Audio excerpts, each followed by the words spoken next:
বিসমিল্লাহির রহমানির রহিম।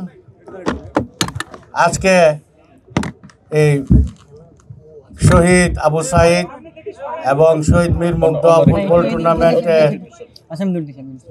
বিশেষ করে যারা আয়োজন করেছেন, আয়োজনকারীদের পক্ষ থেকে আয়োজনকারীদের যারা এখানে সম্পৃক্ত হয়েছেন, শ্রম দিয়েছেন, প্রথমেই তাদের আমি আমার অন্তঃস্থল থেকে আন্তরিক অভিনন্দন জানাচ্ছি। আর বিশেষ করে আজকের এই টুর্নামেন্ট খেলায় বাংলাদেশ জাতীয়তাবাদী দল বিএনপির মহাসচিব মির্জা ফখরুল ইসলাম উনি হাজির হয়েছেন।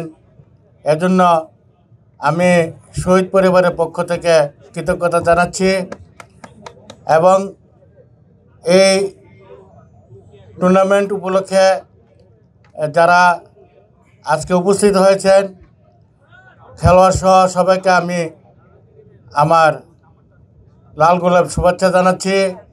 আমি আশা করি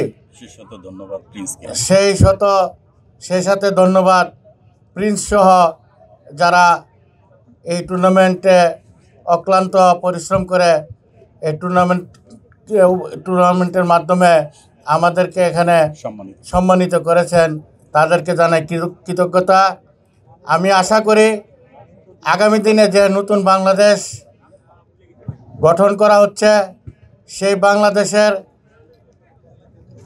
আমি বিশেষ করে শহীদ আবু সাঈদ, মীর মুগ্ধ সহ যারা এই আন্দোলনে শহীদ হয়েছে, আহত হয়েছে, যারা আন্দোলনের সাথে জড়িত ছিল, বিশেষ করে বেসরকারি বিশ্ববিদ্যালয়ের যে অগ্রণী ভূমিকা ছিল 18-19 তারিখের সময়ে যে আন্দোলন স্থিমিত হয়ে যাচ্ছিল, সেই আন্দোলনকে আবার বেগবান করে আমাদের এই আন্দোলনকে সাফল্যমণ্ডিত করেছে বেসরকারি বিশ্ববিদ্যালয়ের মাধ্যমে। তাদের এই আন্দোলন এবং যারা এই আন্দোলনের সাথে সম্পৃক্ত ছিল, তাদের আগামী দিনের নতুন বাংলাদেশ এবং এদেশে একটি আমূল পরিবর্তনের জন্য তাদের আকাঙ্ক্ষাকে বাস্তবায়ন করবেন, এই আশাবাদ ব্যক্ত করছি এবং তার সাথে সাথে আমি আমার বক্তব্য এখানে শেষ করছি। আল্লাহ হাফেজ।